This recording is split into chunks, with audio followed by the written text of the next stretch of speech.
नमस्कार, कंज्यूमर अड्डा में आपका स्वागत है। आपके साथ मैं हूं विपिन भट्ट और आज एक बार फिर वही मुद्दा है, वही बात है, लेकिन कारण कुछ नया है। सोशल मीडिया और बच्चे। कई बार हम कई कार्यक्रम कर चुके हैं और ये बड़ी बहस का मुद्दा भी है कि कैसे सोशल मीडिया बच्चों को इम्पैक्ट करता है। इनफैक्ट ये हर कैटेगरी को, हर उम्र को इम्पैक्ट करता है, लेकिन खासतौर पर बात हो रही है बच्चों की। और ये संवेदनशीलता इस वक्त पूरी दुनिया में, वो खबर ज़्यादा पुरानी नहीं है, जब ऑस्ट्रेलिया से आई थी खबर और हमने आपको बताई थी कि 16 साल तक के जो बच्चे हैं उनके लिए सोशल मीडिया पर एक कंप्लीट बैन वहां की सरकार ने लगाया। दुनिया के और कई देश भी इसी तरह के प्रावधान कर रहे हैं और अब हमारे यहाँ digital personal data protection rules जो नोटिफाई किए गए, इनफैक्ट वो ड्राफ्ट हैं अभी, जिसमें हम सब अपनी सहमति दे सकते हैं, अपने विचार रख सकते हैं।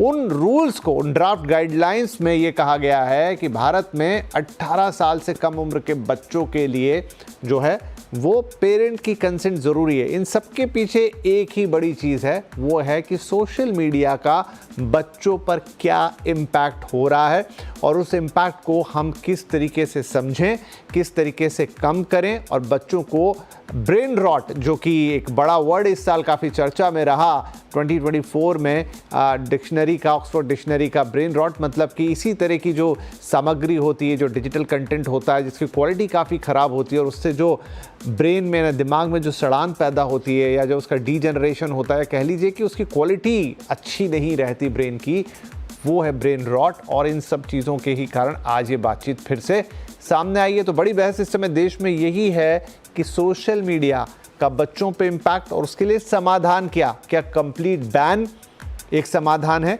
या फिर कोई बीच का रास्ता होना चाहिए, जैसा कि यहाँ प्रस्तावित किया गया है कि माता पिता की कंसेंट ज़रूरी है या कोई और रास्ता हो सकता है। तो आज इसी पे बात करेंगे। मैं कुछ बड़े हाइलाइटर्स आपको बता देता हूँ हुआ क्या है, फिर हम बातचीत की शुरुआत करते हैं। तो देखिए, digital personal data protection draft, DPDP draft आ गया है, जिसमें वैसे तो आपके डिजिटल जो पर्सनल डेटा है उसके ऊपर बहुत सारी बातें हैं, लेकिन उसका जो एक बड़ा प्रमुख बिंदु है उस पर आज हम चर्चा कर रहे हैं। वहाँ 18 साल से कम उम्र के बच्चों के लिए नियम बनाया गया है कि सोशल मीडिया पर अगर उनका जो अकाउंट है उस अकाउंट के लिए पेरेंट्स की परमिशन लगेगी। ठीक है, माता पिता क्या कंसेंट लगेगा और पर्सनल डाटा प्रोसेस से पहले पेरेंट का कंसेंट भी वहाँ पे आएगा। उसके अलग अलग स्टेजेस हैं, लेकिन अकाउंट खोलने के लिए भी पेरेंट का कंसेंट होगा। पहचान पत्र के जरिए बच्चों का वेरिफिकेशन किया जाएगा, वो कुछ भी हो सकता है, आधार कार्ड से लेकर कोई और पहचान पत्र। और शैक्षिक संस्थाओं को इन प्रावधानों से कुछ हद तक इसमें छूट दी गई है। क्या यही छूट लूपहोल्स बनेगी? ऑस्ट्रेलिया के कानून के बारे में भी ऐसी बातें हो रही हैं कि वहाँ पर भी कुछ छूट दी गई हैं, लेकिन वो छूट, एक बड़ा तबका है जानकारों का जो ये कहता है कि वो छूट शायद बहुत सारे लूपहोल्स के लिए काम करेगी, जिसके ज़रिए दूसरे ऐप्स आ जाएंगे और वो अपना रास्ता बना लेंगे, क्योंकि सोशल मीडिया ऐप की कोई परफेक्ट डेफिनेशन यहाँ पर नहीं है।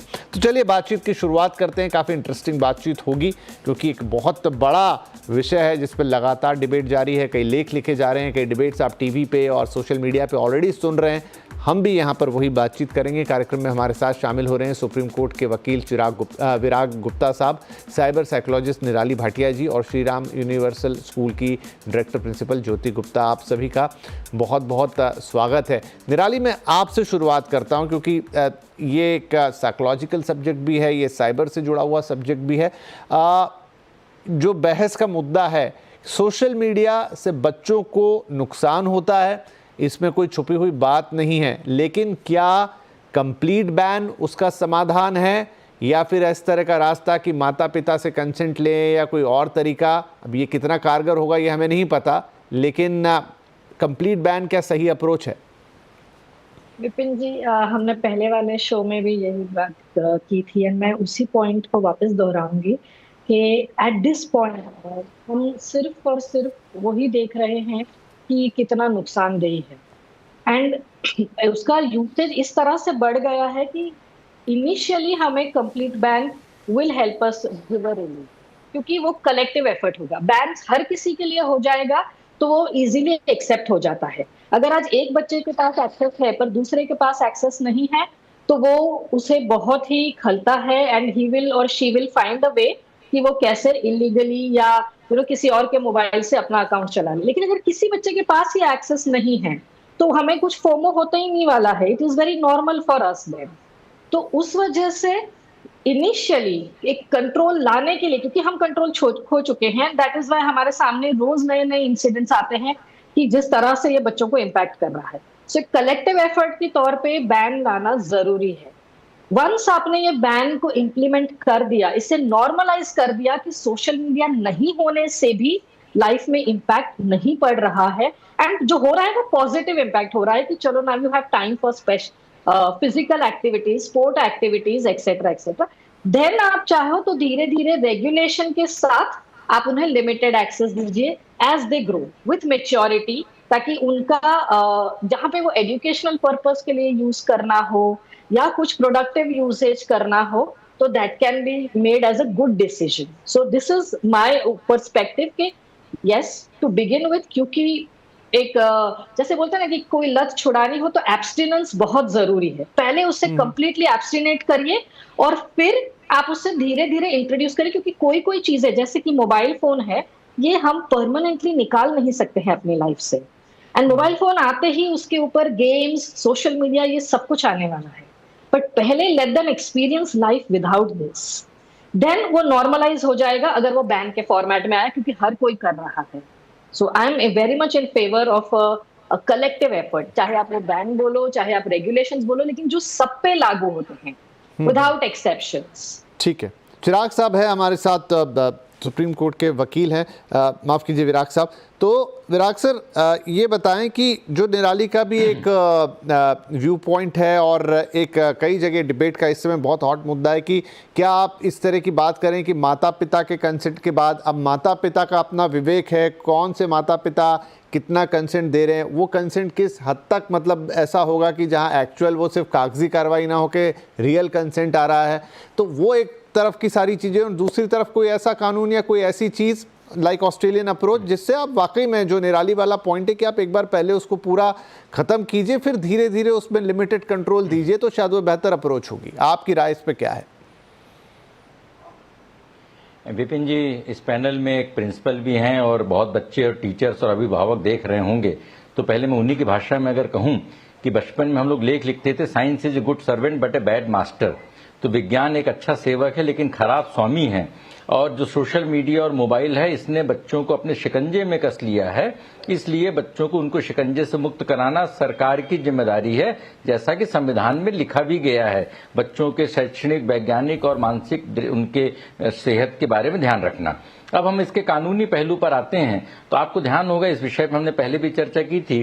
11 साल पहले साल 2013 में इस याचिका पर हमने दिल्ली हाईकोर्ट में बहस की थी, के.एन. गोविंदाचार्य की याचिका में, और उसमें हाईकोर्ट में ऑर्डर दिया था कि 13 साल से कम उम्र के बच्चे सोशल मीडिया ज्वाइन नहीं कर सकते हैं। उनकी खुद की नीति के अनुसार केंद्र सरकार ने उसमें अपनी सहमति जताई थी, और उसके बावजूद 13 साल से कम उम्र के बच्चों को नहीं रोका गया, जिसका दुष्परिणाम यह है कि आज लगभग 15 करोड़ बच्चे गैर कानूनी तरीके से सोशल मीडिया का इस्तेमाल कर रहे हैं। गैर कानूनी क्यों है? क्योंकि 18 साल से कम उम्र का बच्चा भारत में बालिग नहीं है, वो एग्रीमेंट नहीं कर सकता, इसीलिए मोबाइल फोन का इस्तेमाल कर सकता है, पर सिम कार्ड वो नहीं ले सकता है। सिम कार्ड अपने पेरेंट्स के नाम से ही लेगा। लेकिन मुझे इस बात पे थोड़ी सी आपत्ति है कि सरकार इसमें इतनी सुस्ती से काम क्यों कर रही है। पुरानी सरकारें भी, नई सरकारें भी, यूपीए के समय में 2011 में इस विषय पे काम चालू हुआ। बीजेपी के एनडीए सरकार 1 के समय में सुप्रीम कोर्ट के 9 जजों का फैसला आया, इसके लिए कमेटी बनाई गई। यूपीए एनडीए 2 में कानून बना 2023 में, और अब एनडीए 3 में नए सिरे से रूल्स में बहस हो रही है। जब कानून संसद ने 2023 में बना दिया, और वो कानून में सेक्शन 4 में, सेक्शन 6 में और सेक्शन 16 में क्लियर कट प्रोविजंस हैं कि 18 साल से कम उम्र के बच्चों को सोशल मीडिया इस्तेमाल करने पर पाबंदी है, तो फिर उनका पालन क्यों नहीं कराया जा रहा है? और मुख्य मुद्दा है डेटा सुरक्षा कानून को लागू करना, जिससे भारत में टैक्स है, जिससे भारत का डेटा भारत में रहे। उसकी बजाय हम उन विषयों पर बात कर रहे हैं जिस विषय पर संसद ने ऑलरेडी कानून बना दिया है, और यहां पर जो गलतफहमी है, कंप्लीट बैन नहीं हो रहा है। इसके 3 स्तर हैं। पहला कि क्या वो अपना अकाउंट खोल सकते हैं, उसके लिए पेरेंटल कंसेंट चाहिए। दूसरा, क्या बच्चों के डेटा को, क्योंकि सेंसिटिव पर्सनल डेटा है, ये कंपनियां इस्तेमाल कर सकती हैं, उसके लिए कंसेंट चाहिए। और तीसरा, क्या बच्चों को सोशल मीडिया में आपत्तिजनक कंटेंट से कैसे रोका जाए। ये बहुत महत्वपूर्ण प्रश्न है जिस पर 250 करोड़ रुपए की पेनल्टी इन कंपनियों पर लग सकती है, जिसका कानून में जिक्र है पर नए नियमों में जिक्र नहीं है। और आज मैं अखबार पढ़ रहा था, उसमें लिखा हुआ था कि सरकार डिजिटल इंडिया कानून पर भी विलंब कर रही है। तो ऐसा लगता है कि जिस तरीके से क्रिमिनल लॉ के 3 कानून आपाधापी में लागू किए गए, लेकिन डिजिटल संहिता लागू करने में बेवजह विलंब हो रहा है। जी, मैं अभी आपके पास दोबारा आऊंगा, क्योंकि आपकी बात से तो ये लग रहा है कि ऑलरेडी हमारे यहाँ मतलब 18 साल से नीचे के बच्चों को इस्तेमाल करने की इजाज़त ही नहीं है, लेकिन ये फिर भी हो रहा है। मैं और समझता हूँ, लेकिन एक राय मैं ज्योति मैम की ले लेता हूँ। ज्योति मैम, मैं कुछ खबर पढ़ रहा था 2-3 दिन पहले, और वो खबर गुजरात से थी। उस खबर में भी पुष्टि तो नहीं लिखी थी, ये लिखा था कि ऐसा माना जा रहा है, जहाँ पर एक बच्ची ने ऑलमोस्ट मोबाइल फ़ोन वापस ले लेने के कारण अपनी मदर की ऑलमोस्ट हत्या ही कर दी। और वो मैटर उछला काफ़ी ज़्यादा, और जो गुजरात के शिक्षा मंत्री हैं उन्होंने भी कहा कि हमें बहुत ज़्यादा इस चीज़ को गंभीरता से लेना है और स्कूलों में हम मोबाइल बैन कर रहे हैं या इस पर विचार कर रहे हैं। तो ये चीज़ इतनी ज़्यादा घुस गई है, ऐसी कई और खबरें सोशल मीडिया पे आती हैं जिनके वेरिफिकेशन के तो प्रमाण नहीं है। ऐसे वीडियो हैं जहाँ पर बच्चे से मोबाइल ले लिया और उसने इस हद तक गुस्सा दिखाया कि बात जान पर चली गई पेरेंट्स के या किसी और के। तो ये बड़ा मुद्दा है, और अगर हम इसको सिर्फ बहुत हल्के से लेंगे अपने देश के अंदर, मतलब कि हम उसको लूप होल्स के साथ लेकर आएँ और बस चलने दें, और तो शायद ये चीज़ काम नहीं करेंगी। आपको लगता है इस पर एक सख्त चीज़ होनी चाहिए, फिर वो बैन ही क्यों ना हो? हालांकि बैन के हम कभी पक्ष में नहीं होते, लेकिन इसका कोई दूसरा उपाय वैसा दिखता नहीं। इस पे कंप्लीट बैन होना चाहिए, जैसे कि अभी चिराग जी ने और निराली जी ने भी कहा, और हम तो इसको स्कूल में हर वक्त देखते हैं। बच्चे कहीं भी छुपाकर किसी भी तरीके से मोबाइल स्कूल में भी लेके आते हैं, और जब बच्चे मोबाइल लेके आते हैं तो वो फिर पूरी दुनिया के संपर्क में होते हैं, तो उनकी सेफ्टी और सिक्योरिटी जो है वो बहुत कॉम्प्रोमाइज हो जाती है। जब बच्चे सोशल मीडिया पे जाते हैं, अपनी प्रोफाइल्स बनाते हैं, अपनी पिक्चर्स शेयर करते हैं, अगर वो रेस्टोरेंट में जा रहे हैं तो उसकी पिक्चर्स शेयर करते हैं, कहीं और जा रहे हैं उसकी पिक्चर्स शेयर करते हैं, तो वो अपनी सेफ्टी और सिक्योरिटी से बहुत ज्यादा कॉम्प्रोमाइज कर लेते हैं। अपना डेटा, अपने पेरेंट्स का डेटा, हर चीज से वो कॉम्प्रोमाइज करते हैं। तो बच्चों को ये समझ में नहीं आता है कि एआई किस तरीके से उनके डेटा को यूज करती है। उसके अलावा जब बच्चे ये देखते हैं कि बड़े-बड़े सेलिब्रिटीज जो कि सोशल मीडिया पे हैं, वो किस तरह की लाइफ जीते हैं, चाहे उनकी जो एक्चुअल लाइफ है वो इस लाइफ से बहुत ज्यादा डिफरेंट है, वो उससे इतना ज्यादा प्रभावित हो जाते हैं कि वो एक फेक लाइफ जीना शुरू कर देते हैं। जो ये समय उनका पढ़ाई करने का है, स्किल्स को एक्वायर करने का है, कुछ सीखने का है और बाहर खेलने कूदने का है, तो वो अपने फिजिकल फिटनेस, अपनी मेंटल हेल्थ, अपनी पढ़ाई से सबसे कॉम्प्रोमाइज करके और वो सोशल मीडिया पे जाते हैं। क्योंकि अगेन वो बच्चे जो हैं वो या तो अपने पीयर ग्रुप का पार्ट रहेंगे या उनसे बाहर आ जाएंगे। तो जब सभी बच्चों के अकाउंट्स होते हैं और सभी पेरेंट्स अलाउ करते हैं, तो बच्चे कुछ भी करके अपने पेरेंट्स को मैनिपुलेट करते हैं, उनको कहते हैं देखिए ये भी है, वो भी है, आप हमें क्यों नहीं अपनी प्रोफाइल बनाने देते। हर बच्चे के पास स्मार्टफोन होता है। अगर स्कूल, क्योंकि सीबीएसई ने भी सर्कुलर निकाला था, दिल्ली डायरेक्टरेट ने भी सर्कुलर निकाला था कि मोबाइल्स जो है वो स्कूल में अलाउड नहीं है, तो भी बच्चे जो है जिद करके अपने पेरेंट्स से लेके आ जाते हैं। जब वो मोबाइल हम लोग अपने पास रख लेते हैं, और ये पहले भी एक किस्सा आया था जहाँ पे एक बच्चे ने अपनी ही जान ले ली जब उसकी प्रिंसिपल ने उससे मोबाइल लिया।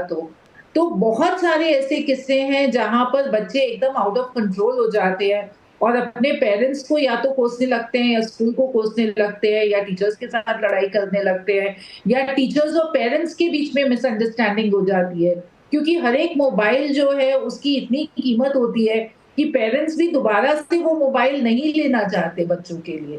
तो एक ये मेनेस है और इसको हमें देखना होगा, क्योंकि जो काम करने की क्षमता है, जो परफॉर्मेंस है, चाहे वो बच्चों की है, चाहे वो प्रोफेशनल्स की है, वो बहुत नीचे आ गई है। 8 घंटे का वक्त तो है, बट उस 8 घंटे में आप कितना वक्त जो है वो अपने मोबाइल पे है, अपना फेसबुक चेक कर रहे हैं, अपना व्हाट्सएप चेक कर रहे हैं, अपना इंस्टा चेक कर रहे हैं, स्नैपचैट चेक कर रहे हैं। और ये जो इंस्टेंट ग्रेटिफिकेशन है कि अभी मैंने कुछ अपलोड किया तो मुझे कितने लाइक्स आ रहे हैं, कितने लोग मुझे रिएक्ट कर रहे हैं, रिस्पॉन्ड कर रहे हैं, वो एक मेंटल हेल्थ का बहुत बड़ा इश्यू बन गया है।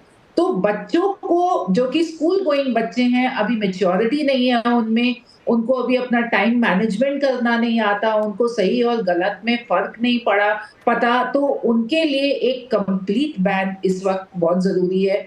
और जैसे कि पहले निराली जी ने भी कहा कि उसके बाद आप कैसे रिलैक्स करके उनको क्या चीज़ देना चाहते हैं, उसका जी। देखा जा सकता है, क्योंकि टेक्नोलॉजी ड्रिवन लर्निंग भी आज एक बहुत बड़ा मुद्दा है। नई शिक्षा नीति में टेक्नोलॉजी को एक बहुत बड़ी जगह दी हुई है, सेल्फ लर्निंग को बहुत बड़ी जगह दी हुई है।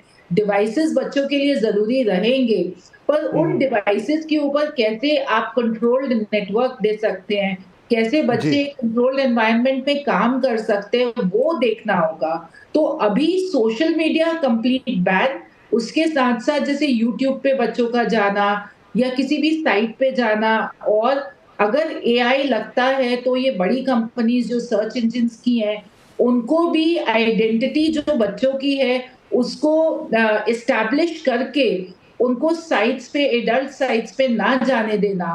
बिल्कुल और ये मैम। जो आजकल तो गेम्स हैं, इतने सारे गेम्स और ऐप्स हैं और कोलैबोरेटिव गेम्स जो हैं, वो बहुत डेंजरस है, क्योंकि बच्चों को यही नहीं पता कि वो बिल्कुल, तो किसके साथ मतलब ये खेल जो रहे हैं। पूरी की पूरी इंटरनेट की दुनिया जो है, मतलब हम इसको जितना अंदर जाते जाएंगे हमको लूपहोल्स नज़र आते ही चले जाएंगे, लेकिन वो पहला रास्ता सोशल मीडिया से ही खुल रहा है जिस पर बैन की बात हो रही है या कंट्रोल की बात हो रही है। एक छोटा ब्रेक मैं यहाँ ले लेता हूँ। नो डाउट कि हमारे तीनों पैनलिस्ट कह रहे हैं कि हाँ, इस पर एक कठोर नियम या कानून, जिसे आप कंप्लीट बैन ही कह लें, वो तो चाहिएगा अगर आप सच मायने में इसकी गंभीरता को समझ रहे हैं।